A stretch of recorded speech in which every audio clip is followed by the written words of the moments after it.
Welcome to a chilling exploration of the past as we uncover two true horror stories in an old church in Athens, Greece. This ancient city, steeped in history and mystery, is home to a church that whispers tales of the supernatural.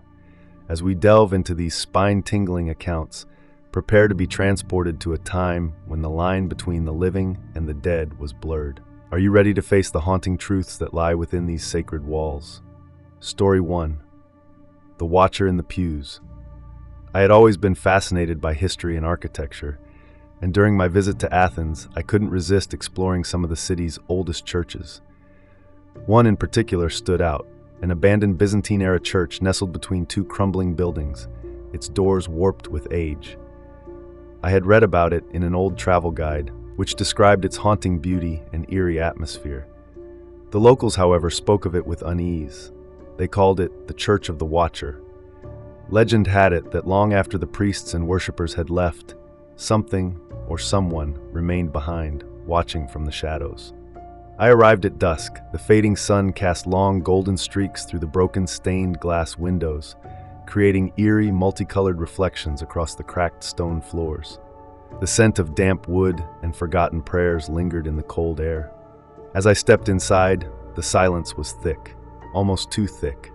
My footsteps echoed unnaturally loud, making me feel as if I was intruding on something that didn't want to be disturbed.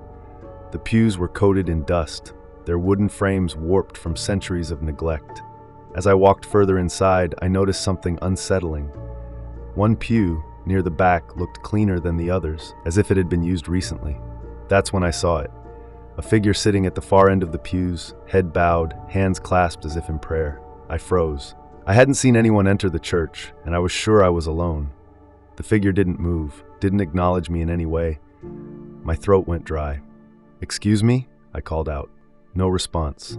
I took a cautious step forward, my pulse hammering. The air grew colder.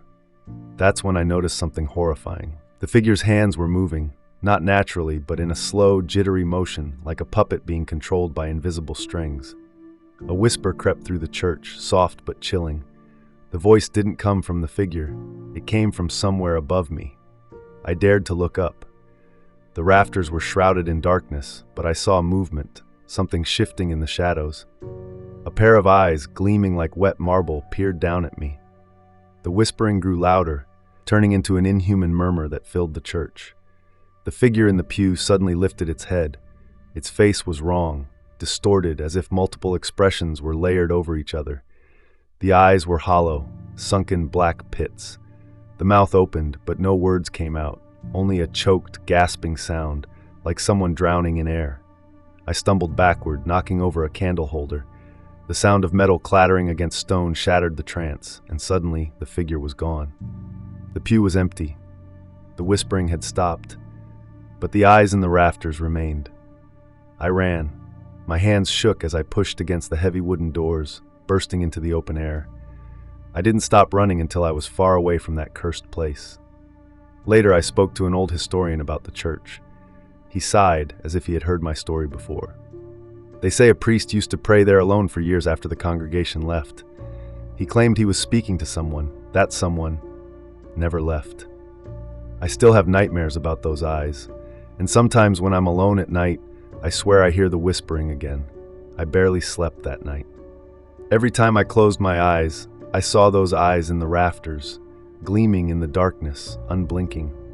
Every time I tried to silence my thoughts, I heard the whispering, the same eerie murmur that had filled the church. It was faint, almost imperceptible, like a voice carried by the wind. But the wind wasn't blowing. I kept telling myself it was just my imagination, that I had let the eerie atmosphere of the abandoned church get to me. But deep down, I knew something had changed. Something had followed me. The next morning, I decided to go back. Not because I wanted to, I was terrified, but because I had to. I had to prove to myself that it was just an illusion, that I hadn't actually seen whatever that thing was. The moment I stepped inside the church again, I regretted it.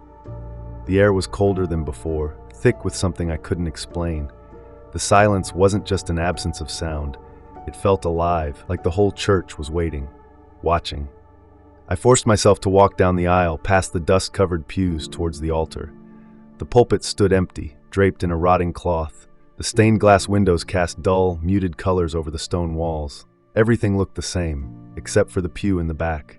It was clean again. Someone, or something, had been sitting there. A shiver ran down my spine. I swallowed hard and turned to leave. That's when I heard it, a soft creak. It came from the confessional booth near the entrance. I stopped in my tracks, my breath catching in my throat. The old wooden booth was slightly ajar, the darkness inside swallowing the dim light of the church. The air grew thick with tension. I wanted to run. Every instinct in my body screamed at me to get out. But something else, something deeper, rooted me in place. I took a step forward, then another. The whispering returned. I couldn't tell if it was coming from the booth or from somewhere above me. But I was sure of one thing. This time it was saying something. I leaned in, straining to make out the words. Then in the silence, a breathy voice rasped, "You shouldn't have come back." A hand shot out from inside the booth, pale, thin, with long claw-like fingers. It grabbed my wrist, ice-cold and unnaturally strong. I screamed, yanking my arm away. The booth door slammed shut. I didn't wait to see what was inside. I ran. I burst out of the church and didn't stop running until I was back in my hotel room. My entire body was shaking, my mind racing with what I had just experienced. That's when I noticed it. A bruise. Dark, finger-shaped bruises wrapped around my wrist, right where the hand had grabbed me. Panic surged through me. I scrubbed at my skin, but the marks wouldn't fade. They burned, as if something had branded me. Then the whispering returned. Not outside, not in my head, from the corner of my room. I turned, heart pounding. The lights flickered. My reflection in the window didn't move, and just behind me, in the dim glow of the streetlights, I saw them. The same gleaming eyes from the rafters, watching, waiting. The watcher had followed me home. That night, I didn't sleep. Every shadow felt alive. Every whisper in the wind sent shivers down my spine. I packed my bags before sunrise, desperate to leave Athens behind. But as I stepped onto the plane, I felt it. The weight of unseen eyes, the whisper in the air. You can't run. I left Athens, I left the church, but the watcher never left me. Story 2, The Bell That Tolls at Midnight. It started as a dare. I was in Athens with a group of friends, exploring ancient ruins, taking in the city's history. But one night, after a few drinks, someone mentioned an old church that no one dared visit after dark. They say the church bell rings at midnight, one of the locals told us. But the bell was removed centuries ago. A chill settled over the table. It was the kind of story you laughed off, but secretly hoped wasn't true. So of course we had to see for ourselves. We arrived at the church just before midnight. It stood on a hill, surrounded by overgrown trees and tombstones worn smooth by time. The entrance was sealed shut with heavy chains, but the side door had been broken open, perhaps by other foolish adventurers before us. Inside, the air was thick with dust. The frescoes on the walls were faded, the faces of saints barely visible beneath centuries of grime. The altar was cracked, covered in melted candle wax. And then, at exactly midnight, we heard it, a deep, resonant tolling echoing through the church. The bell. We stood frozen, staring at the empty bell tower above us. The sound was real. It was coming from right above us. One of my friends whispered, "That's impossible." Then the candles on the altar flickered. The shadows on the walls stretched, twisting unnaturally. I felt a pressure in my chest, as if the air had become heavier. Something moved near the altar. A tall, cloaked figure, barely visible in the dim light. We should have run, but we didn't. We watched in paralyzed horror as the figure raised one arm pointing directly at us. The bell tolled again. This time it was deafening. A gust of freezing air slammed into us, and suddenly, the church was alive with whispers. Dozens of voices overlapping, some crying, some laughing, others chanting in a language I couldn't understand. My friend screamed. He was staring at his reflection in a broken mirror near the altar. "I don't have a face," he choked out. I looked, and my own reflection was wrong. My eyes were missing, my mouth twisted in a silent scream. The bell tolled one final time, then everything went black. We woke up outside the church, sprawled on the cold stone steps. The sun was rising, none of us remembered leaving. We swore never to speak of that night again. But something changed in us. My friend refuses to look in mirrors. He says sometimes he still sees his faceless reflection staring back. And me, every night, at exactly midnight, I hear it. the bell, even when I'm thousands of miles away from Athens. I sat frozen in the pew, my breath caught in my throat. The old bell tower above me had rung 1, 2, 3 times, deep, hollow tolls that rattled through my chest. It was midnight, but that was impossible. The church had been abandoned for decades, and the bell, it had been removed years ago. I forced myself to turn and look up at the rafters. The belfry loomed above me, wrapped in shadows, empty, at least it should have been. But I could hear something moving up there, the faint scrape of something heavy shifting against the rotting wood, and then footsteps. Slow, deliberate, descending from the belfry. I knew I had to get out, but my body wouldn't move. I was trapped in place, listening as something unseen crept closer, step by step. A voice whispered behind me, "You heard it. That means it knows you're here." I shot up from the pew, spinning around, but there was no one there, just the empty, dust-filled air and rows of crumbling wooden benches. My heart pounded against my ribs. Then I heard it. Singing.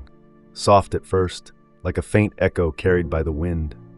But it was growing louder, filling the vast stone walls around me. A choir. But the voices weren't human. The sound was twisted, inhumanly high-pitched, overlapping whispers blending into one eerie, droning melody. It came from all directions at once, 1,000 voices murmuring a song I didn't understand. And then one voice stood out. A woman's voice, clear and sorrowful, singing in Greek. He calls, the one who tolls. I turned to run, but the doors slammed shut. Trapped. The only way out was forward, toward the altar, where a massive, ancient cross stood beneath a stained glass window. But as I stepped closer, I saw something behind it, a figure. Tall, draped in tattered robes, standing perfectly still. Its face was hidden beneath a hood, but I knew it was watching me. The air grew heavy, pressing against my chest, thick with something that smelled of old earth and decay. My skin prickled as I realized this was what had rung the bell. The figure slowly raised one hand, bony fingers pointing directly at me. The bell tolled again. The stained glass window shattered, and suddenly I was being pulled toward the altar. I fought against the invisible force dragging me forward, my feet skidding against the dust-covered floor. The choir's chanting grew deafening, swirling around me, filling my head with something dark, something ancient. Then, the hooded figure spoke. "The toll is heard, the dead is due." A cold hand wrapped around my throat, my vision blurred. The last thing I saw was the shadow of the figure looming over me, and behind it, the broken stained glass revealing the full moon above. Then, darkness. I woke up outside the church, drenched in sweat, gasping for air.